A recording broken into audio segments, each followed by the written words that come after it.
Hello అండి అందరికీ. అందరు ఎలా ఉన్నారు? బాగున్నారా?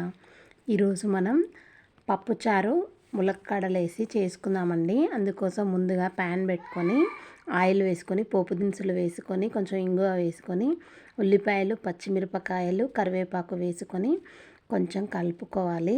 ఇందులోకి చిటికెడు పసుపు కూడా వేసుకొని బాగా కలుపుకోవాలి. ఈ విధంగా కలుపుకున్న తర్వాత ఇందులోకి మనం ముందుగానే కొంచెం అల్లం వెల్లుల్లి పేస్ట్ వేసుకోవచ్చు, లేదంటే ఓన్లీ వెల్లుల్లి వేసుకోండి. తర్వాత కట్ చేసుకున్నటువంటి బెండకాయ ముక్కలు, ములక్కాయ ముక్కలను వేసుకొని కలుపుకోవాలి.